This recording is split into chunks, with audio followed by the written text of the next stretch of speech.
What's up mga technician? Nagbabalikan tayo ng technician sa mga hindi pa nagsusubscribe guys. So subscribe na kayo. Click notification bell button. Click nyo at share nyo rin ang mga videos. So yun guys, magka-convert tayo ng RC. So ayan yung gamit natin. So yan ang remote control po yan. Ka-convert port natin siya sa rechargeable na battery. Kasi ito guys ay may apat na AA na battery. So ayan guys, kung nakikita nyo, nilagay ko na yung Type-C dito na module. Ayan, pang charging po yan. Tapos yung mga kailangan nyo na lang ay battery. Kahit anong klaseng battery nakakasya sa remote control, syempre. Dati guys, ang nilagay ko ganito. Ito, maliit. Sa vape po galing to. So ngayon, ginawa ko, naghanap ako ng mas malaki. Ito. Sa ano naman to galing guys, sa Beats na speaker. Bluetooth speaker. So, doon po galing tong dalawa na to. Tapos bibili lang kayo nitong 2S na BMS. Ayan. Kasi gagawin natin dito ay naka series connection. Kasi nga ito ay 6 volts. So lalakasan natin siya guys, tatasan natin. Gagawin po natin siyang 8.4 volts. Ayan. So yung module na kailangan yung pang charger dyan, kailangan guys ay 2S din. Okay, papakita ko sa inyo to guys kasi may i-modify pa tayo dito. So, nahirapan ako kung saan ko ilalagay kasi to. Una, sabi ko dito ko ilalagay sa mga ganyan para ano. Dito naman sa may gilid niya. Oops, tanggal. Pero tinanggal ko na kasi yan guys eh. Dito. So, hindi pa pwede guys. Basta, siya, mas maganda yung kung saan siya compatible or kung saan siya mas ano, mas pasok na pasok. Ayan. So, ayan, tinanggal ko na kasi yan guys. So, pwede na yan tanggalin. Bale, pakita ko muna sa inyo na 4 pieces yung battery nito. Tinanggal ko na rin yung mga spring niya rito, guys. Ayan o, wala na siyang nakalagay dyan. So, ayan. AA na battery yung nakalagay dyan. 4 na piraso. So, tinanggal ko na tong spring niya. Ito. So, ngayon, buksan natin siya. Pakita ko sa inyo yung loob. Ang bukasan niya lang naman, guys, ito. 1, 2, 3, 4. So, bigay nyo lang siya. Tataas nyo to. Tapos, hahatakin nyo paunahan. Ayun. So, ganyan lang po yung pagtanggal nyan. Ang module nyan, guys, ito yung klase. I-ano nyo, guys, screenshot. So, ayan. Tapos, ang gagawin natin dyan, eto, alisin natin tong isang resistor nito. So, magiging isa na lang yung matitira rito. Yung itong malaki na to guys, resistor po yan. So, alisin natin para half na lang yung charging niya. Okay? So, ito po ay 2S. Meron na itong available na 2S, 3S, ayan, or 1S yata, or 4S. Ayan, basta yung mga available nito. Basta kailangan nyo, kung ano yung RC nyo, kunyari 12 volts, so 3S yung gagamitin nyo, pero na tatlong battery yung gagamitin nyo naman dito. Tapos yung BMS, kailangan 3S din. Okay? Pero sa akin, ay 2S lang. So, kaya 2S yung BMS ko. Dalawang series nito. Siyempre, isi-series natin yan. So, yun guys, at bumaba yung anak ko at ipapaayos niya daw to. Kasi RC rin to. Ayan o, rechargeable na rin yan guys. So, sabi niya, ayusin. Pero feeling ko, charge lang yan kasi rechargeable yan. So, yun nga, 2S dito guys. Kasi 2S, pang 2S lang yan guys. Okay, pag sa inyo nakalagay dito, 8 battery ang nakalagay, ibig sabihin, pang ano na yan guys, pang 3S na yon pag 8 na yung battery. Pero pagka 6 yung battery, 2S pa rin yun, pag 6 yung battery. Okay, so sa akin 4 na battery, 2S. Pag ito 2 battery na lang, 1S lang yan guys. Okay, so basta yon. So ngayon, eto guys, may mga double-sided na siya. So, alam ko na kung saan siya ilalagay. Ito kasi guys, dito nilalagay sa ilalim nito. Tapos ito guys, dito ko ilalagay sa may gilid. Ayan, para saktong-sakto lang yan. Okay? Tapos yung BMS na to, doon yan nakalagay sa ilalim nito. Ito, nakalagay yan dito sa may battery niya.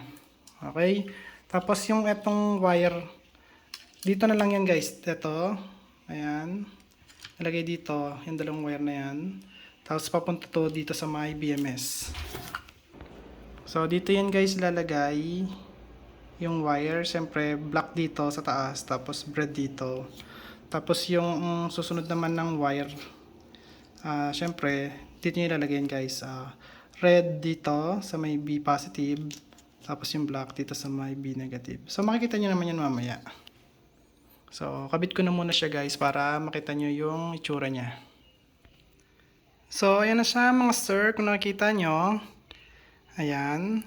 Kung nakikita nyo dito sa baba, ito. Ayan na yung sa battery niya. So lagyan natin ng natin ng tweezer. Turo natin guys. Mas maganda pag tinuturo eh. So ayan yung BMS natin, kung nakita nyo. Yung B negative niya, ayan, B negative, papunta yan guys dito. Ayan. Tapos ito, yung positive nito, pumunta rito sa may, ayan, sa may gitna. Ito guys. BM yata yung nakasulat dito. Tapos yung isa, nakadikit din dito. Kasi ito guys, positive nito, tsaka negative. Ito yung positive, tapos ito yung negative. Magkasama yan guys, kaya nga series yan eh. Tapos yung dito, yung positive nito, ayan guys.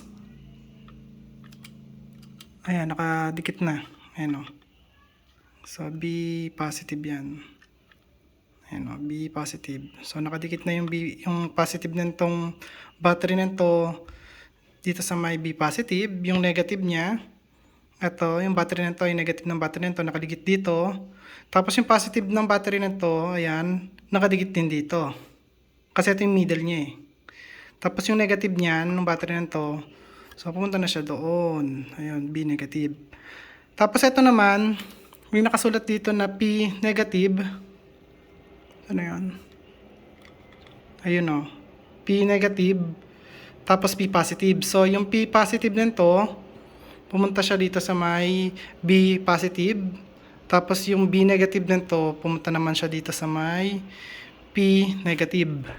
Ayan. Power kasi yan eh. Power negative. Tapos power positive.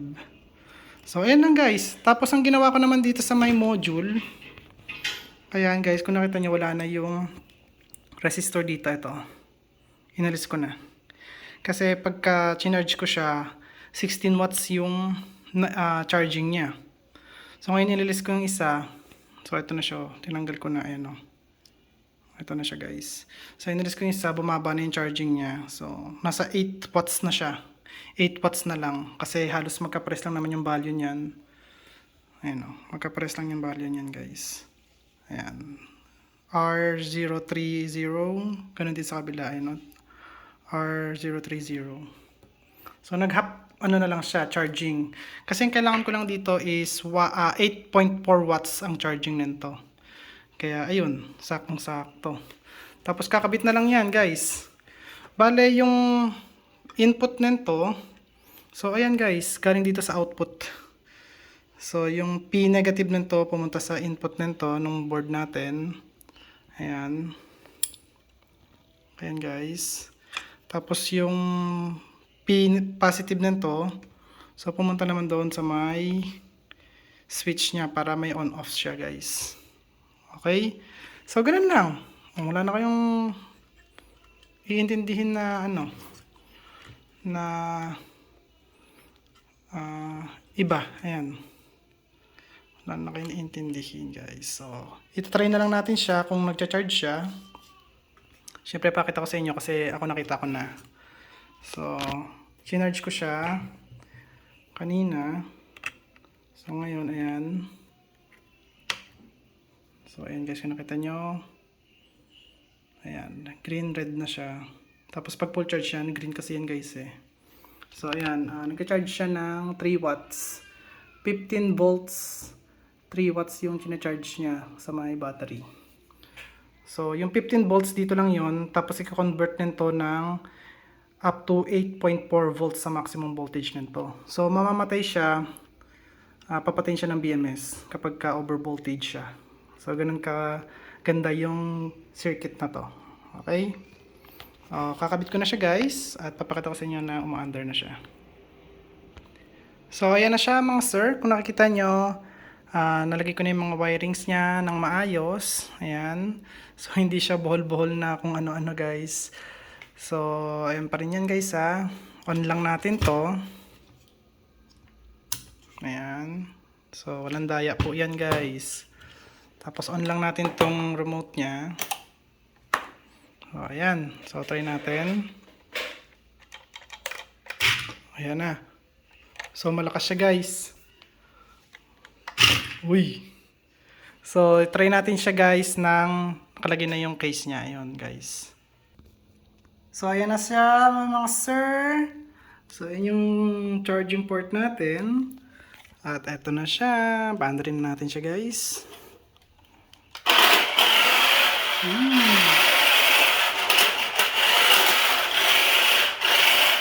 Hindi ko lang magalaw tong kasi isang kamay lang guys gamit ko eh. Wait lang. Ito, hindi ko magalaw to kasi isang.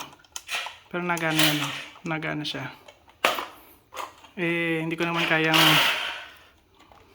Wait lang, try natin pa ganito. Oops. Malakas siya, ang bilis niya. Di tulad nung, tawag dito, nung double A pa lang to. Ang bagal nito pag naka double A. Wait lang.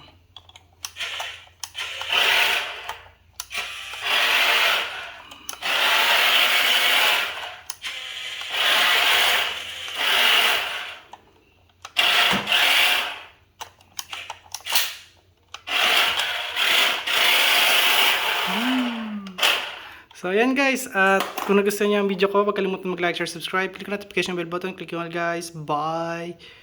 Peace.